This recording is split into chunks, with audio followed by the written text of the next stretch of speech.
moment to connect with you eye to eye through this virtual cable internet system. Connecting with you now.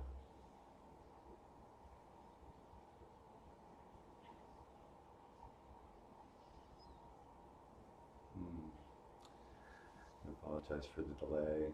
I'm working on my impeccability on timing, and here I am, not on time, with our morning ritual. Went through some very heavy processing, some very heavy shadow work this morning with Cinnamon in bed and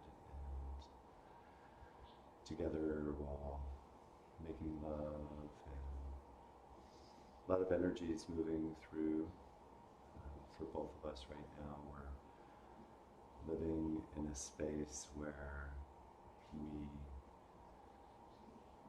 are transpersonally pushing each other's buttons and calling out shadows.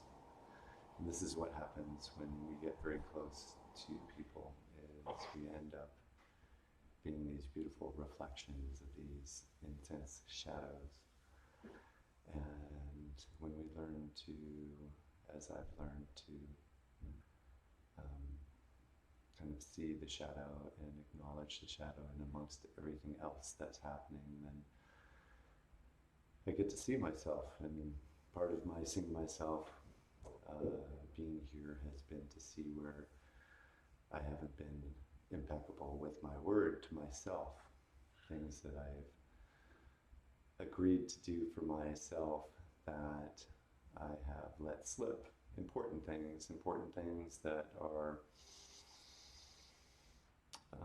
consistent with my purpose. And those are the things that are worthy of investing time and effort in. And I've allowed myself to be spontaneous, which is a beautiful, beautiful dance of art.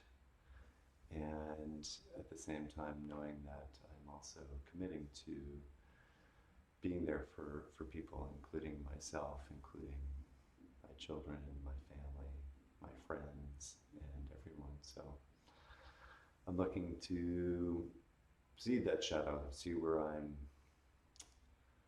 making promises, and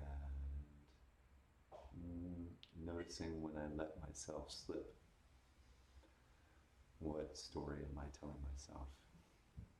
Right? What is that? Oh, I'm just needing to do this other more urgent thing, but it's not really that urgent. I really feel like it comes down to, and this is what I'm experimenting with right now, it really comes down to committing certain blocks of time to getting done what I need to get done, and just like focusing on that. And then also having time to be spontaneous and enjoy, without any distractions, without any agenda, right? And then I love to draw and I love to write, and I have, businesses to run, and I'm really developing my art, and it's I find so much pleasure in it. It's really something that gives me great pleasure, and so I surrender to abundance and prosperity unfolding in front of me as I do what I find important, and really my what I feel are like is my magic, my greatest gifts. Like, let me spend all my time doing that, and like be. And I feel this is for everybody. It's like, let's be the artists that we can be. Whatever our art is. It could be painting. It could be writing, it could be acting, it could be directing, it could be teaching, it could be anything. Like, what is that, like, meaty energy that, like, really, you know what I'm saying, sound effects included, really just feels right. So thank you for joining me on this journey and this morning, this meditation and reflection on the day, looking at my shadows and noticing where I can be more impeccable. And that's to myself and that's to everyone. I feel like now's the time to focus on this and bring more to you. So here we are. Just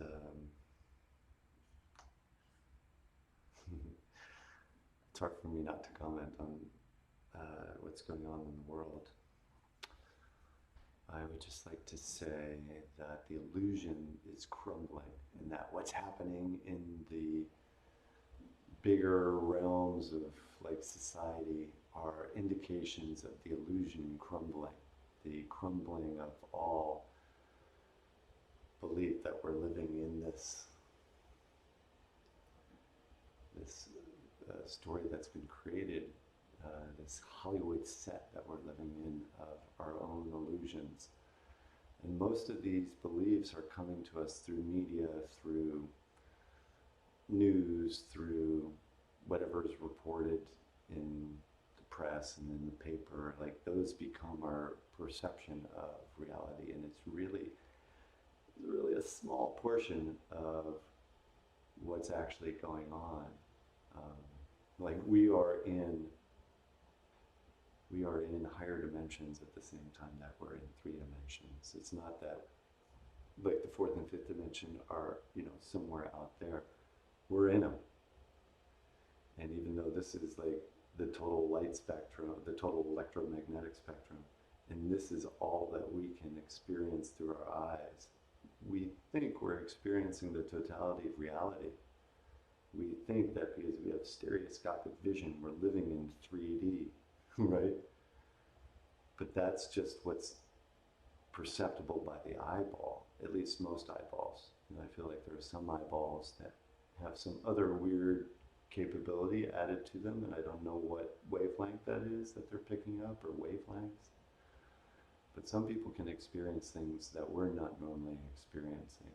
And that, I believe, some of those things are things like energy, whether that be what people have talked about as auras, or that be some other kind of energy. Like I've experienced different kinds of energy that I can see.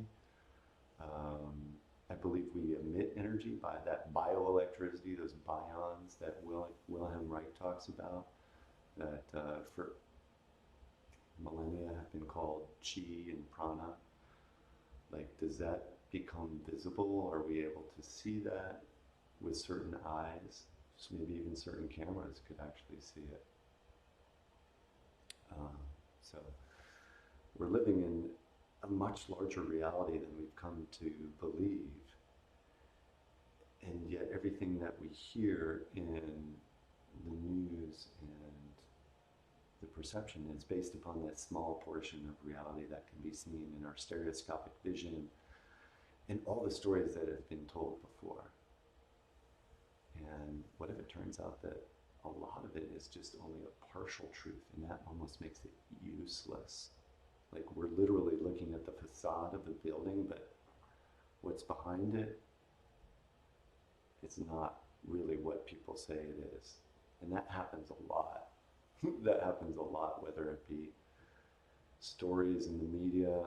I've experienced it where like a story is being written about me or it's being written about somebody. And obviously what people see is their own experience. So what is being written about is that person's experience. And they're trying to corroborate it from other points of view. Good journalism would be like, okay, we have a bunch of different points of view. Useful journalism would say, okay, yeah, no, 5 people said that this actually was said, or this actually happened, the witnesses. And that's where we come to science and organized witnessing. The only problem is that witnessing, the very act of witnessing, changes the phenomena. And it's been proven scientifically that the wave-particle kind of duality is dependent upon the intention of the viewer. So even as we're perceiving, if we can realize that, oh my God, my mind itself is changing what I am seeing based upon all the patterns that have been created in the past. So each individual person around the world, 7 billion of us, are seeing the world in our own unique perspective with our own unique narratives. And there are some common narratives, obviously, culturally and in families. And then there's whatever's existed in our subconscious, which comes up, which could be from impressions, from traumas, and things that we're attracted to and things that we're repulsed by. But in this perception, we believe what we're experiencing is reality. Yet there are 7 billion people all looking at the same situation differently, different stories, different experiences. So how can we truly know another being? Can we? We can really only know ourselves first. And I've come to the point where every teacher that I learn from, I want to make sure, or at least have some strong indications that their knowledge is from firsthand experience, whether it be in demonstrating their abilities or speaking with authority and nuance that also can guide me. And again, as they communicate whatever they're teaching, it's almost like different ways of speaking. You know, different kinds of lessons will make sense to certain people, and then maybe they won't make sense to others. So if this resonates with you and this is making sense at all, then we're on at least a similar ground. And I can relate some experiences to you that I've had firsthand over the course of our times together to relate that some pretty amazing, powerful gifts await everybody on this planet in terms of really feeling that love and joy and bliss that I feel that we all are, if we can let down our guard enough, open up our hearts enough, let go of fears enough, like by going through them, you know, experiencing that whatever the fear is not real. And that in fact our fear is creating aggression towards us, which is a trip to get into when you get into, you know, animal communication and realize that the animals that are seemingly aggressive are actually in fear of our fear. They're afraid of our energy, and we're actually transmitting our thoughts pretty intensely. So if we're in fear, that fear can show up in the dog's mind. And they're like, whoa, this guy is dangerous. Like, he could do some dangerous shit, right? As somebody who's thinking it is like, oh, this dog is like dangerous, could do some dangerous shit, right? And so instead, you can practice it, and it's so true. If you open your heart to a vicious dog, now do this at your own risk. Like, you know, you gotta judge yourself, and if you're able really to remain calm. Because if you are calm, the dog will be calm. Because the dog is picking up your energy. Dogs pick up my energy. Dogs who are supposedly super aggressive towards men, I can walk up to and have a conversation with and connect. Because really, that dog is another soul, and it can understand the language of love. I know, sounds like a trip. But the language of love is universal, and there is no translation needed. And so a dog who experiences love from another being, a human being, can remain calm. Getting to that state of calm yourself is your challenge. And if a dog is aggressive, know that you haven't gotten there yet. And that, you know, you watch videos by Anna Breitenbach, and she can go and lay in a tribe of intense, aggressive, to other people, aggressive monkeys. And they will be fine with her presence because she slows down, she connects. So, this is our opportunity, if you so endeavor, is to experience with me over the course in this journey many, many revelations, stories. I'm really here to relate a bunch of interesting stories that I've gone through and continue to experience, and give you an opportunity to participate with me through those stories and maybe open your eyes to some new possibilities for yourself. And so, as those who have been joining me at 7 o'clock every morning, except for this morning, and again, took care of some beautiful and intense shadow work. If you connected through us on Chatterbait, you saw that, you know, there's a lot of energy to process, and the sex energy is a very powerful healing. And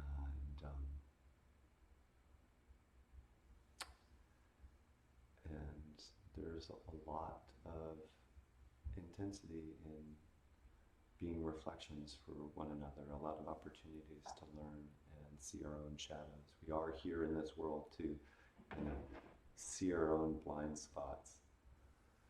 It's like we can't see the back of our head, but somebody else can and can tell us.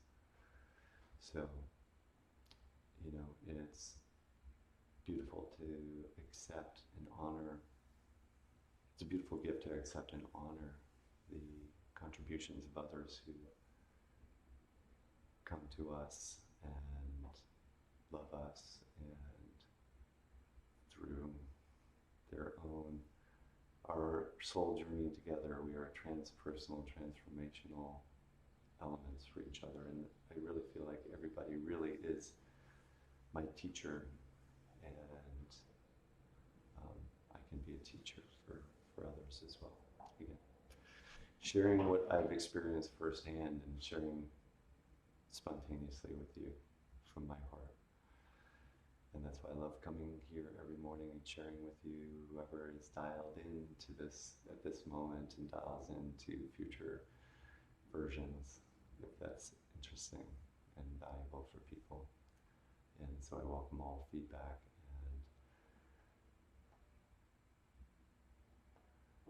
And hey, Mongolia. Pastorice, я говорю по-русски. We have a comment from Postin Bayara. Postin Bayara. Здравствуйте, как дела? Хорошо. Greetings from Mongolia. What a beautiful place. Thank you for connecting here. Truly. I see you. I see you sitting and connecting here.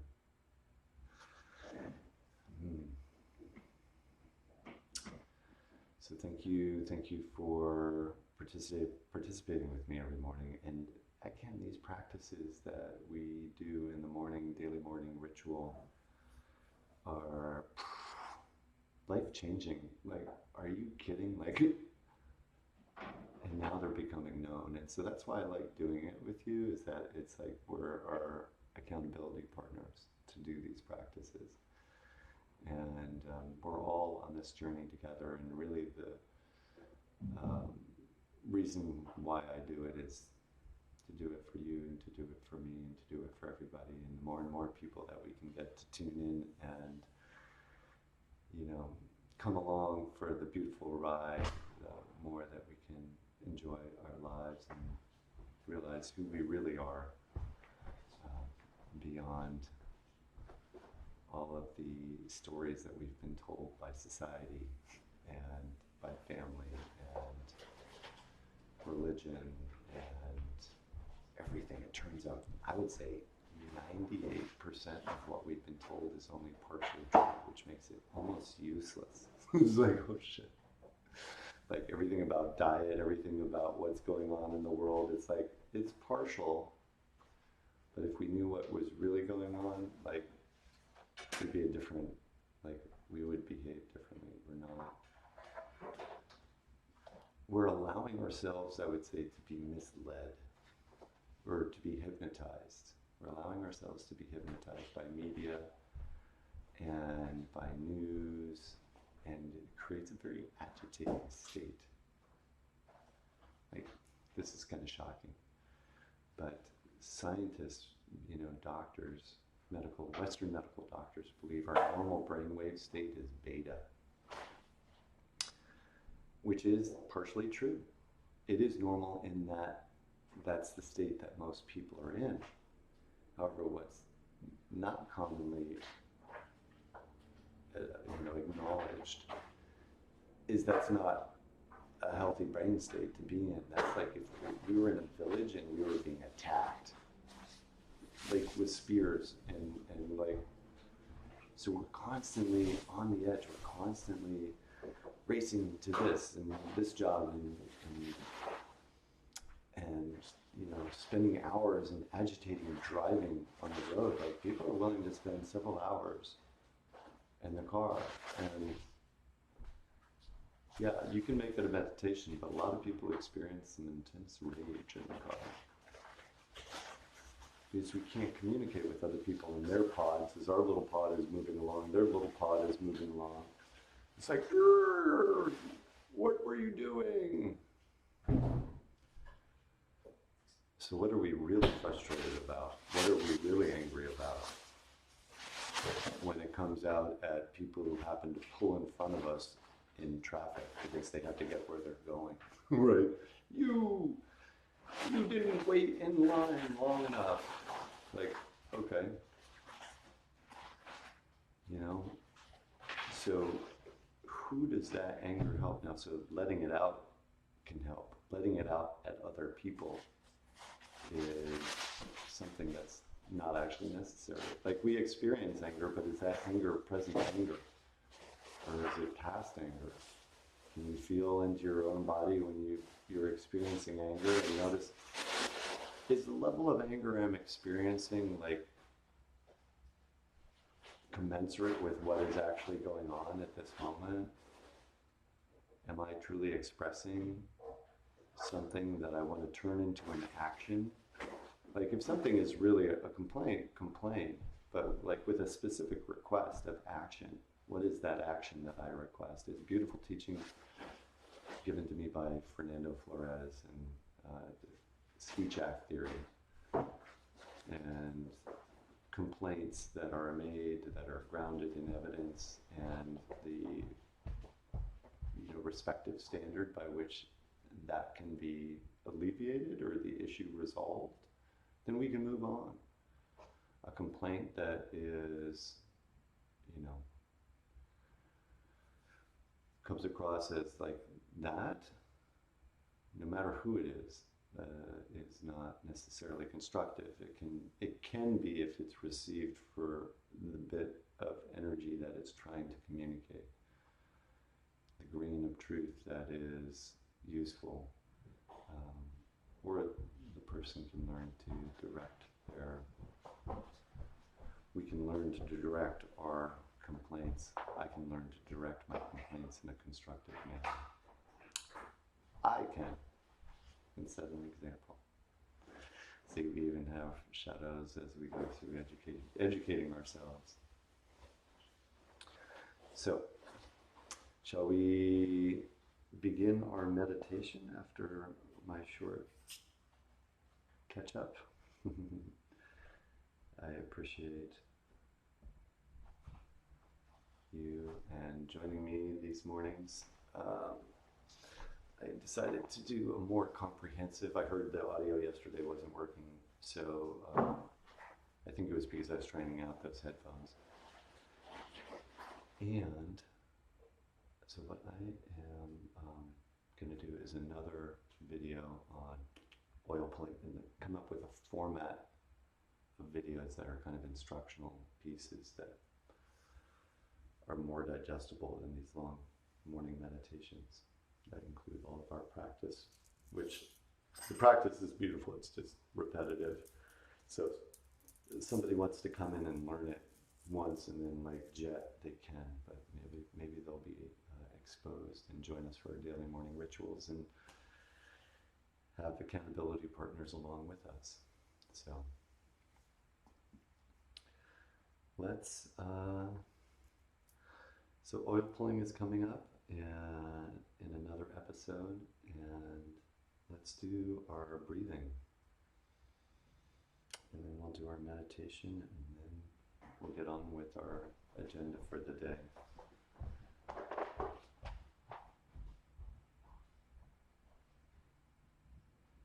Oh, got to do I Ching. Let's do a Wei Wu Wei directly this morning, since got a little bit more into the talk. The Wei Wu Wei Ching, another translation by Brian Brown Walker, and you can purchase all, I think it's 6 of his apps together. So it includes The Art of War, Wei Wu Wei, Hua Ho, what's it called? Hua Hu Ching? Probably mangling that. And the Tao Di Ching. Oh my gosh, the Tao. Ooh. Do the Tao. I don't know if you can see that. The Tao. Let's do the Tao. And so this app is a little different. It doesn't have coins. It doesn't have coins. It has a random passage. We can do a random passage. 8. So the message for the day is, the highest good is like water, which benefits all things and contends with none. It flows in low places that others disdain, and thus it is close to the Tao. In living, choose your ground well. In thought, stay deep in the heart. In relationships, be generous. In speaking, hold to the truth. In leadership, be organized. In work, do your best. In action, be timely. If you compete with no one can compete with you. Did that just repeat my shadow intention? That was classic. In action, be timely. So messages.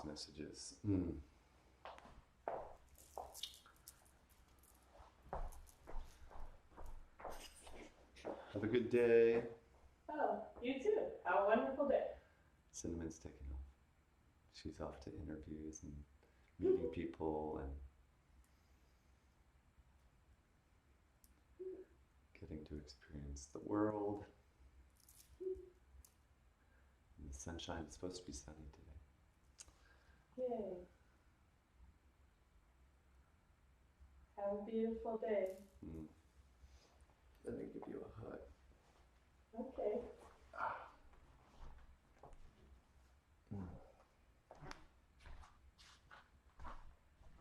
You're helping me You look nice. to become a better self and to think more positively and speak more positively. I thank you for that. So, wait, I'll give you a hug in just a second. Do you have oils on you though? You showered or no? Oh, well then you do have oils on you. You have like coconut oil. So.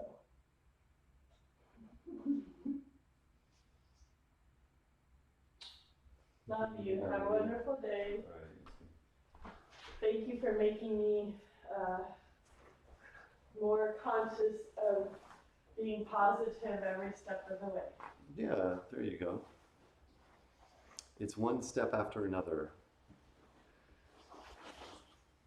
And It's keep it's being being conscious it's and being present in positive. every moment, including with our thoughts.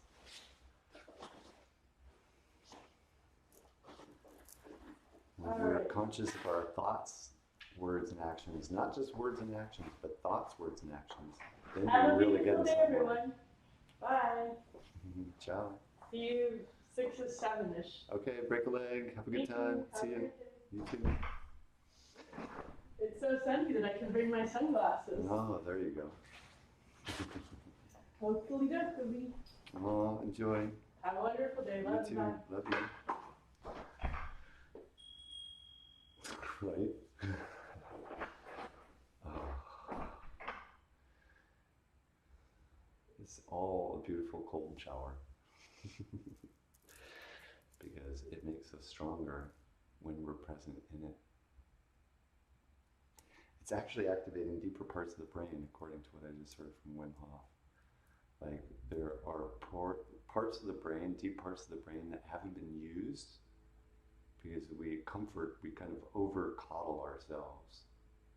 We've grown accustomed to such incredible comforts that the deeper parts of our brains, maybe it's especially here in the West, because we have so much comfort in the West, due to probably trying to get out of freaking cold, that we don't experience, most people don't experience uncomfortable temperatures or uncomfortable breathing, you know.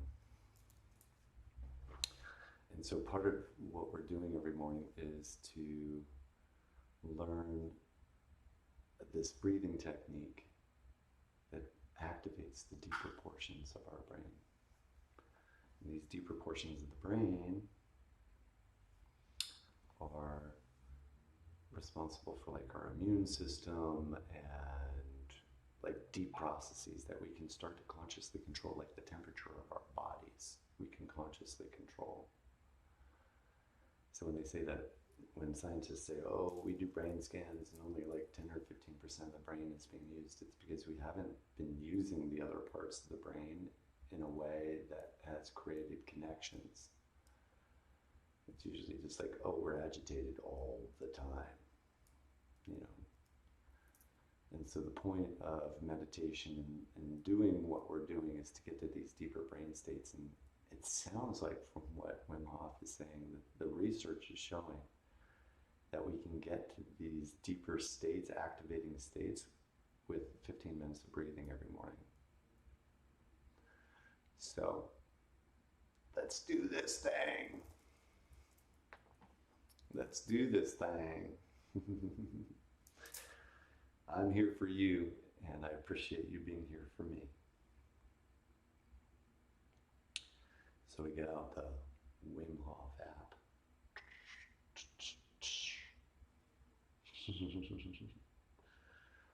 We have fun doing this, don't we? I love doing this with you. And I get out this particular page, which I think is off of the exercises little doohickey at the bottom. Exercises. I don't know if you can see exercises there. See the orange?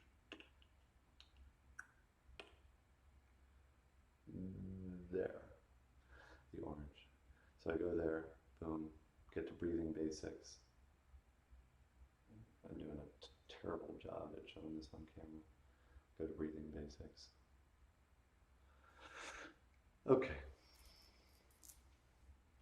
Maybe I'll have to take pictures of the screen and show it to you. Okie dokie. That'd be cool, maybe a camera looking at the screen, looking at the phone. I think I could break that up. Okay, so this breathing technique is 40 breaths, 4 cycles of 40 breath. And we start with a complete exhale at the beginning, then we do kind of a deep inhale, serene exhale.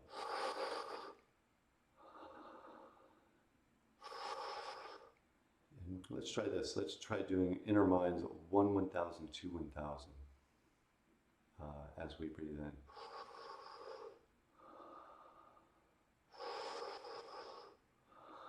really insist on taking a long, deeper, slower inhalation. 1,000, 2,000. 1,000, 2,000. Like the inhale though, I can't talk while I inhale. 1,000, 2,000.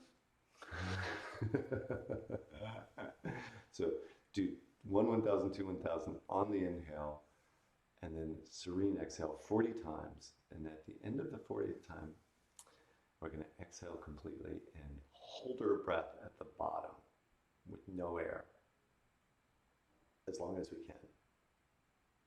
See if we can get to 2 minutes or beyond. Right? Okay. We'll see. You know, be gentle with yourself. Go as far as you can go. But again, put some intensity into the inhalation, right? And bring it in. Like really bring it in. And that's going to bring in that oxygen. You know, when you let it out, you're going to let out more toxins, more carbon dioxide, and bring in more oxygen. So actually it turns out that the breath is the vehicle for the chi, the prana, the orgone, the orgasmic energy, the sex energy, the life force energy that permeates the universe, even in the vacuum. So there is consciousness everywhere, even in the vacuum. That energy is consciousness controlled, like consciousness moves that energy. And so we can move that energy in our bodies, we can move that energy out of our hands into other people who want that energy or may need that energy. And we can obviously pour that energy through our heart, through our hands, through our throat as an expression of our love for everyone. And that's how we keep like integrating all of these different energies that are in our body. It's like we're moving the life force energy and the sex energy, and then we're moving solar energy, which we're receiving from the sun in our solar plexus and storing it there. All of this energy is our battery. And then just focusing our attention on our heart and opening our hearts more, and just like literally focusing on the heart muscle, like feeling the energy come there, and then that is like radiating, and there are neurons in our heart, and our heart is communicating. Some people say 10 times more with the brain than the brain communicates with the heart. I just heard, I think it was Wim Hof say 3 times, so I don't know. Again, it's more than the brain communicates with the heart by several times, if not 10 times. And so the heart is saying, this is how I feel. And then we're feeling the energy fields from other people. Like we're in an energy field, and we're in a thought field as well. At another level, there are thoughts that are like settled on earth, and like up above like 8,000 feet, those become thinner and thinner. So we can go up into the Himalayas and get used to the cold up there for sure, and sit in like thought silence. And in that silence, we're not constantly being bombarded with thoughts that other people are having or floating around on earth. And we can go into a complete state of serenity and connect like at profound levels. So pilgrimage to the mountain. Who wants to go? Let's go up to like the top of Shasta and meditate up there. Is that 14,000 feet? I think it's above 8,000 feet. So we can definitely get there at Shasta. Right? How tall is Shasta? Shasta, who wants to go to Shasta? Let's do a meditation retreat at Shasta.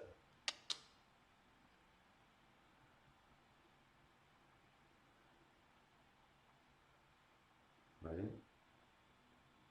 It's a volcano. It does go up to 14,000 feet. That's what I thought. But we can get up above 9,000 feet. And I've done it. I've sat on the back of that, Shasta. Beautiful. Just bottles of water. I know I had to pack in my water and pack out the empty bottles. But dry fasting might be fun too. Who's up for that? So we get to experience silence of the mind, and in that silence, We can come back into our heart, feel our hearts. We can move the energy up to our throats. Bring our energy up to our third eye, which is this higher state of knowing. We can ask questions and get answers. Like when we start activating the pineal gland, it's like the antenna to connected consciousness. It's like our entire bodies, and especially our pineal gland, are these antenna to consciousness that is around us. So as you progress through levels and layers of these practices, you will start to experience the deeper parts of the mind and the deeper parts of connecting to this deeper consciousness that has been called the Akashic Record, has been what all the geniuses have tapped into. And that's available to everybody.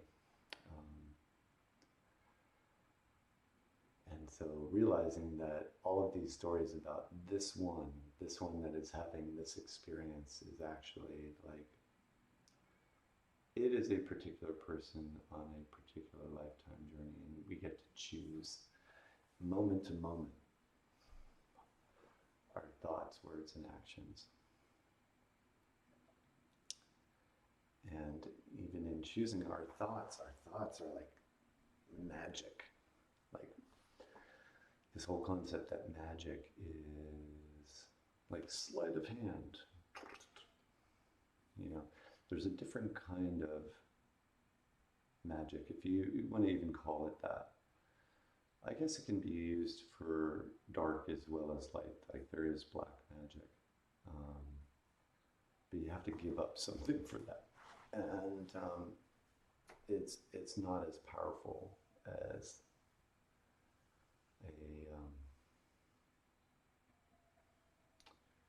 a magic that comes from kind of our higher self, if that makes sense. And there's debate as to whether there is a higher self. So you have to take my word for it until you experience it yourself.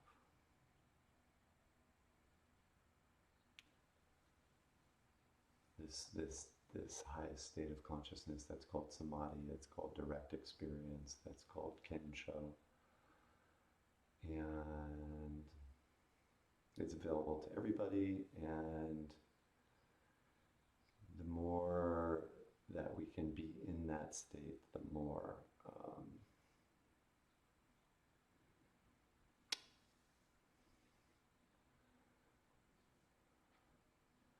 not only do we remember who we really are, not only do we realize the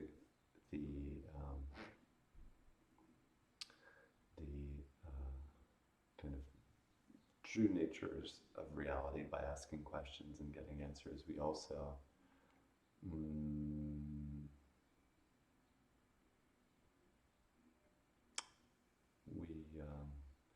we experience that higher state of knowing in this world. Now, what use is that while we're living down here in cities and societies and amongst people, and we're all running around? I feel that like a big part of that is that there's a lot of suffering on the planet, and the ways that we can go have those experiences and bring those experiences back into the cities and into the towns and with people, and be those people that we are, really the human beings that we are moment to moment, coming from the heart, instead of the ones who are projecting our thoughts out onto other people and like, you did this and you did that, and it's like those are all reflections back on the way that, you know, a particular person is seen. Not to say that complaints can't be valid. I'm saying that when it's allowed to come out in a way that is blaming or shaming or trying to make somebody angry or feel guilty, or it's a lashing out, it's an anger, it's a projection of fear, the other person isn't really helped. And so we can just notice that and then come back and say, okay, what's the better way to be? What's the better way, moment to moment, for me to be, is to be coming from the heart, coming from my joy and who I really am, moment to moment, instead of being caught up in kind of those repetitive patterns of my mind. Because I've got to experience a lot of mind in this life, and I've also seen that it can create intense grooves. And when I was a programmer, I really found it interesting that I tried to figure people out logically and rationally. And people aren't logical and rational. And so, yeah. Now is the time for our breathing. And our letting go of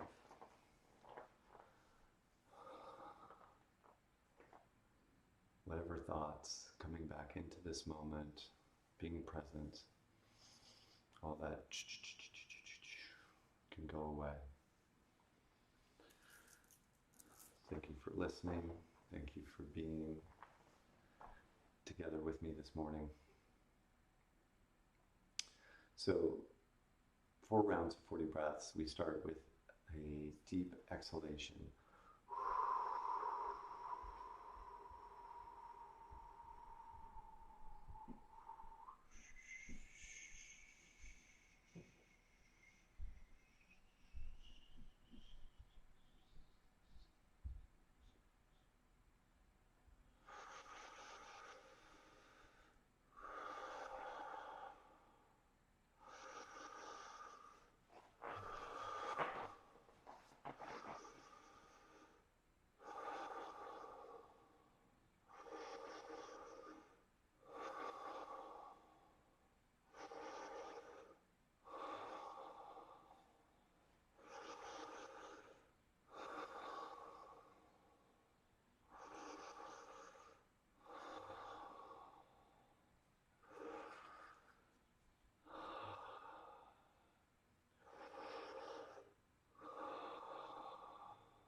Five more.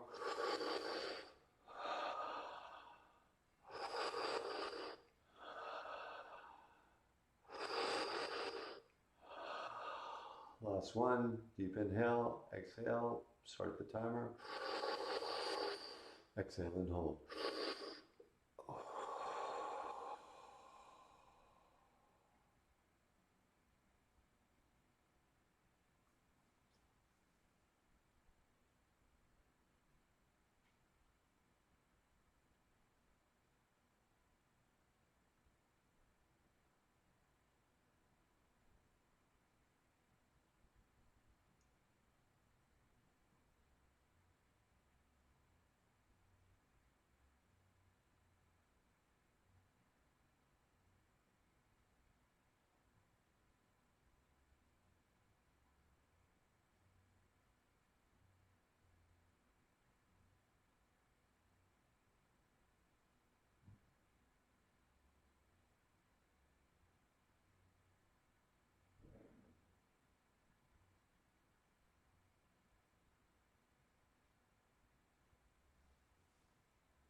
Stop your timer.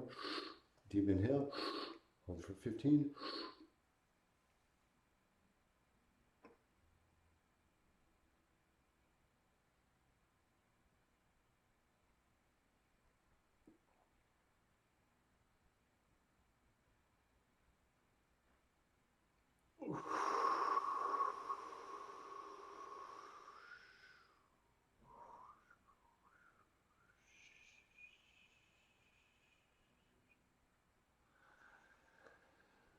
Complete exhale, huh?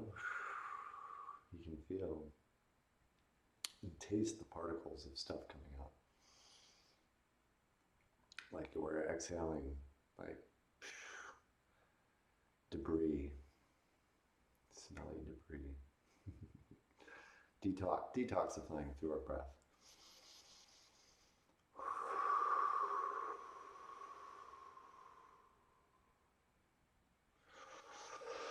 Beautiful. Let's do our second round, shall we? We're building our energy for the day to power through our day. Get out in the sunshine, get out in the clouds, wherever you are. Get outside and enjoy some nature. Enjoy the trees, the birds, all the animals running around, all of us running around on earth, all the people, all of the beautiful expressions of all the different people and animals and birds and insects, and everything is so beautiful and unique. Such blessings, right? All right. Second round, we start with a full inhale and exhale all the way down to 0.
One, 1,000, 2, 1,000.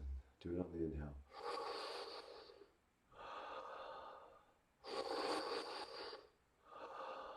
30, 10 more.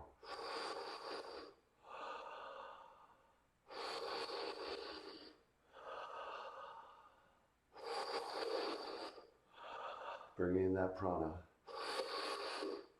Bring in that chi. Bring in that 0 point energy. Activating our deeper subconscious. Going deep. Getting ready to expel all of our air. Going all the way down to 0. Putting on a retention timer and holding.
Deep breath, inhale.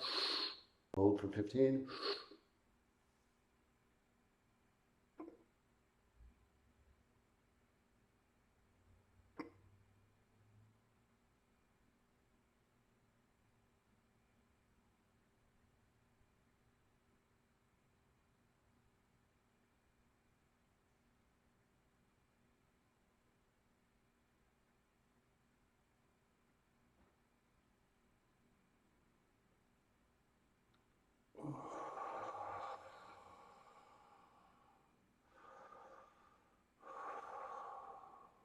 Profound, yeah. I'm feeling it, are you? Nice. Okay, let's keep going. We're going to do our third round, and we start with a full exhale.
Breathe with me, 9 more.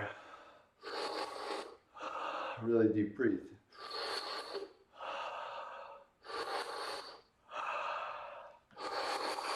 5 more. 3 more. Get ready for the retention timer. 2 more. Complete exhale. Complete exhale. Last one. And exhale completely. Push retention timer. And exhale. All the way down to 0.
Stop the timer.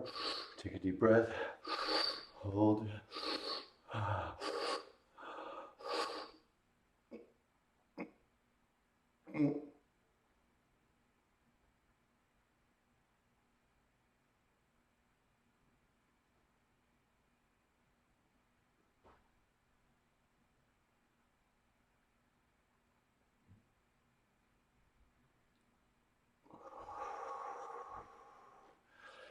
Moff was talking about how this releases the opioids and the cannabinoids in our system. So as we experience intensity, we're actually calming ourselves through our own biological process. So that agitation that we've been stressed into feeling all the time, that beta brainwave frequency, which is not a natural brain state. It's normal, but it's not natural. Our natural brain state is if we were living in an idyllic village and, you know, kindness pervaded. And that's our natural brain state. And so that's where we're aiming. That's where we're going. And we're enjoying the journey every moment. And let's begin our last round. Our last round only has one difference, and that is that instead of just holding our breath at the end at the bottom, like holding our breath, we exhale to the bottom, hold our breath, and do push-ups. So prepare your space. We're going to be doing push-ups in a moment. And I like to do slow push-ups because those are the most effective in the shortest amount of time. So we get a good workout,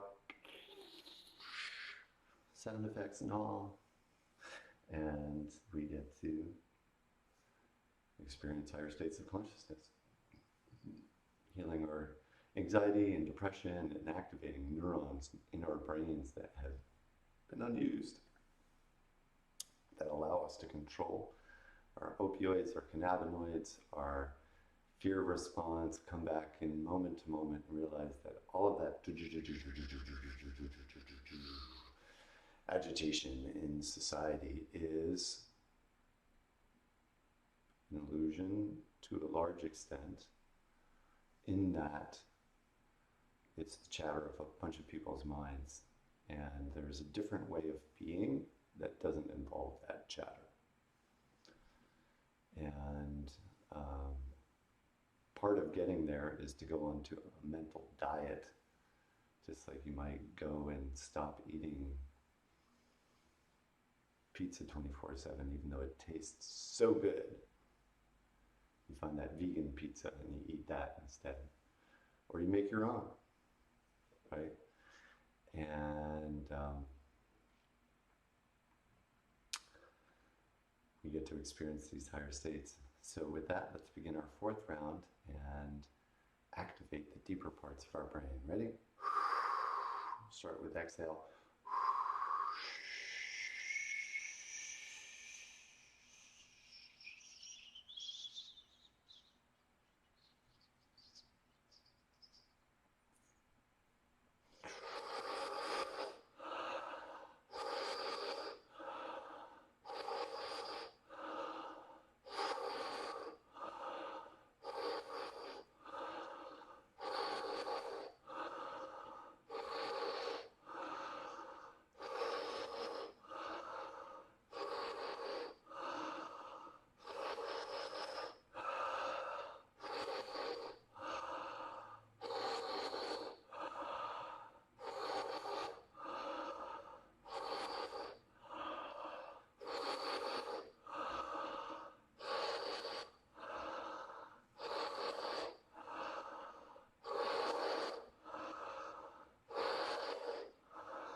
All right, last 5. Deep exhale. Get in your push-up position. 4. Exhale completely. 3. We're almost there. Exhale completely. Get ready with your retention timer. Get ready to exhale completely down to 0, and then do as many push-ups as you can.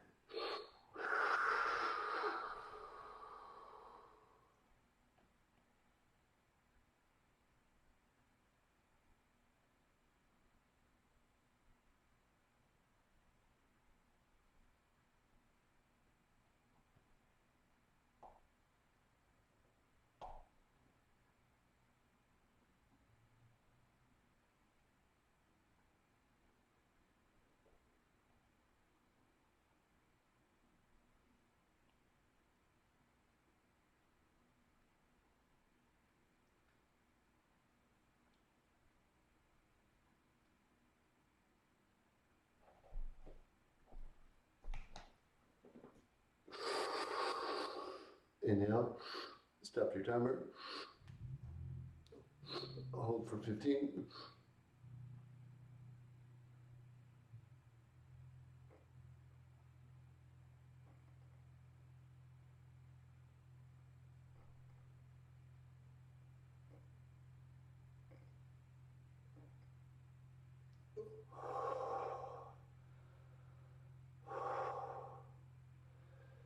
Beautiful.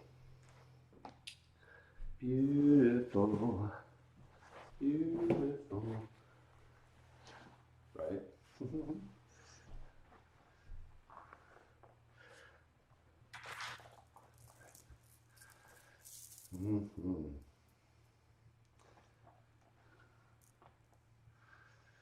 Thank you.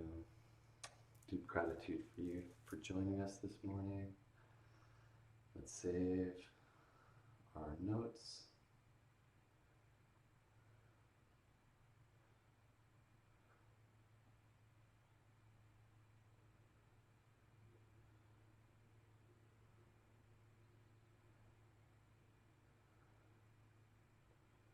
Did our push-ups.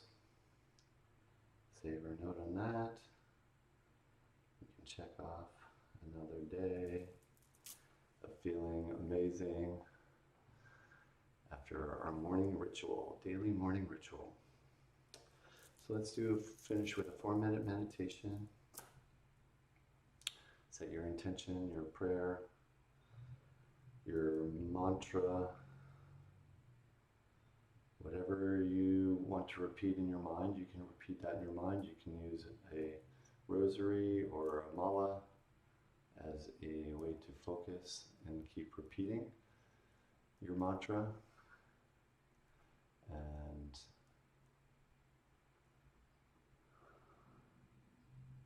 I'll have to do a video on why mantras work. And affirmations and afformations. We're regrooving our minds. In summary, we're regrooving our minds. We're putting new patterns in there. And we can use sacred sounds like Om or Om Namah Shivaya and have that be the groove that we create. We can make it a prayer for healing, and we'll be putting those thought energies and energies out into the universe and directing those towards those that need the healing the most. So maybe let's have a healing prayer. Why don't we do that this morning? Devote our 4 minutes for a healing prayer, praying to the divinity in someone you love. May their higher self, may their inner knowing shine through their heart and heal whatever ails them. If that be the providence, the grace of God, by the grace of God, may they be healed. And so pick somebody who is going through a particularly challenging moment, whether it be a health issue, and choose your prayer for healing, sending them love and gratitude for all that they've done for you, all that they've done for everyone in their lives. Such gratitude, thanks, any forgiveness that is needed, or be forgiving up whatever story that we might have.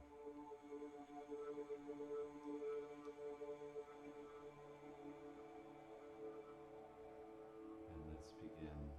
We use our intention, and as we repeat our intention, our prayer, we count the beads. Otherwise, remain motionless.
Right? Mm-hmm. Beautiful. That was a trance. Thank you for a beautiful morning. It's been a lovely journey with you this morning and allowing me to share what's been going on, and I really appreciate all of our moments together. Mm. Bless your day, and may it be full of magic and creativity and love.